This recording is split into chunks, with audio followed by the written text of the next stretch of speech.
Hey, welcome to Parenting with Purpose. I'm Christian, and in today's video, I want to share with you a real moment that took place between me and my son yesterday. So, I decided to surprise my son by bringing him to Target because he had been asking for a new game.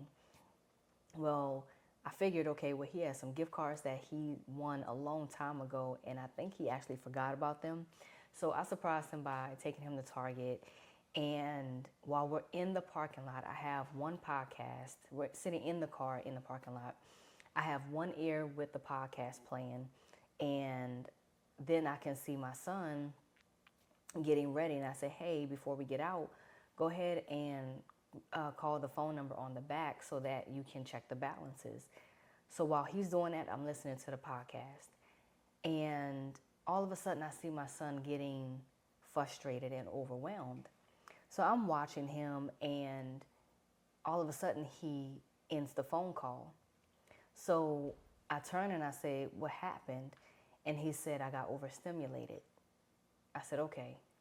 So in that moment, I slowed down because I had a decision that I was really trying to process. In that moment, just being honest with you, I wanted to listen to the podcast because this was something that I knew was going to help me. It was very informative. But I also realized that it's in those moments that really make all the difference. So I said, okay. I paused the podcast and I realized that he didn't have like a coin or anything to like scratch off the film that comes on that kind of covers the access numbers on the back. So I found the coin and I started scratching off the film to cover the access number. And I said, you make the phone call, I'll scratch off the numbers. So we're working together. So as I started helping him, I realized that his entire demeanor changed. I could have easily said, just do it, or why did you stop? I could have, just said the first thing that came to mind. Instead, I decided to pitch in and started helping him. Because his demeanor changed, I watched him a little bit more closely. And as I'm processing everything that's happening, I realized he didn't need pressure. He needed partnership. Because the moment I started helping him, the moment I started pitching in, everything changed. He was able to make the phone call, and literally the process just went through fast and more clear. All right. So there are three things that I want to share with you that I've learned in that moment. 3 steps that actually helped me regulate so that I can help my son regulate. It's not about the gift cards.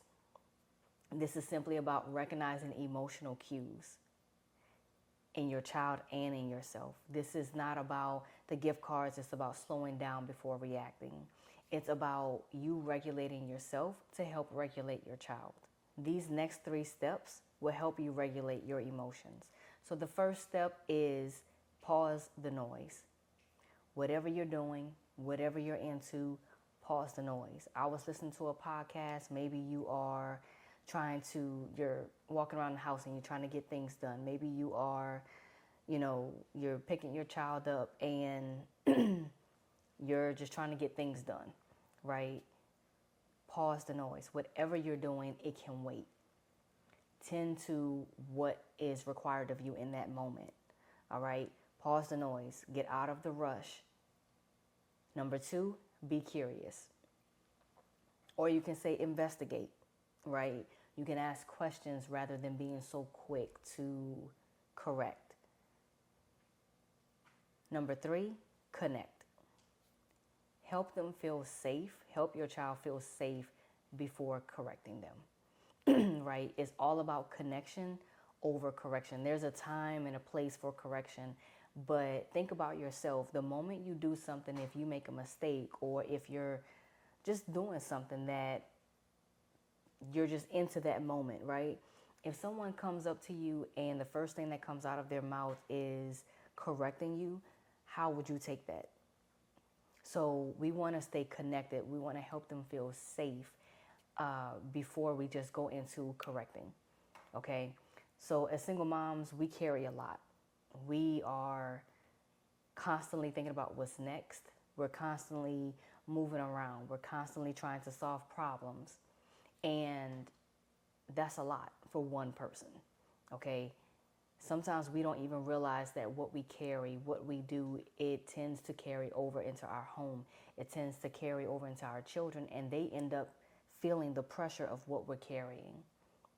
So we want to be careful. That's why it's important to help regulate our own emotions. The Bible is very clear and talks about how God gives us the gift. One of the fruit of the Spirit is self-control, right? So we want to practice self-control. We want to practice regulating our emotions before we just react. We want to respond. Our children, they need us to lead them, but they also need us to slow down long enough to see them, to meet them where they are, to connect with them in that moment. Now, I thank God for this moment because there was growth. My son, I've been working with my son for years and trying to get him to articulate his emotions. What is he feeling in that moment? So for him to say, I got overstimulated, to me, that was a win because he was able to articulate, okay, this is what happened, rather than just shutting down and not saying anything at all. Okay, so this is what it's like. This is what it looks like to let God build your house. It's not always in the big decisions. Sometimes it can be in the small decisions, choosing to wait, choosing to process what's happening before just going in with correction. It's in the small decisions sometimes, and even taking place in the parking lot. It can take place in the kitchen. It can take place when you're at the gas pump. Being mindful of those different moments in your everyday life, because sometimes we're doing so much that we don't think twice about the current moment, that moment that we're actually sitting in. So let's be mindful of that. Let's stay in tune with what's going on in those everyday decisions. Sometimes the most powerful thing that we can do as a mom is slow down long enough to stay connected. One of the things that the Bible says in Proverbs, it says, a soft answer turns away wrath. A harsh answer stirs up anger. Now, I'll be honest. If I had said what was on my mind, I just want to listen to this podcast, I don't think that my son would have responded the way he did. I think he would have reacted and probably gotten upset even more because he felt the pressure of trying to have to do everything on his own. All right, so long story short, we end up going into Target after we checked all the balances for each card. Went into Target, and my son, there were 2 games that he was looking for, but he knew it was all going to boil down to one game. And so one of the games he wasn't able to find, and he turned around to me and he said, well, we can play this game because at least we'll be able to spend time together. I highly doubt that my son would have been thinking about spending time with me if I had given him the first response that was on my mind versus me slowing down in that moment to meet him where he was.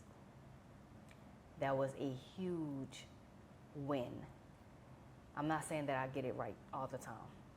There are many times that I have missed the opportunity to meet my son in the moment. But I'm sharing this with you to help you regulate yourself so that you can also help your child regulate themselves, because they're watching. They're watching, right? So remember, the first thing is pause the noise, be curious or investigate, and stay connected. Okay? I just wanted to let you in on a real moment in our everyday life. I hope this helps you. I hope that you enjoy your weekend. Don't forget to like, comment, and subscribe. And please share it with another single mom. We are all in this together, and I think it would help. So enjoy your weekend. I will see you in the next video.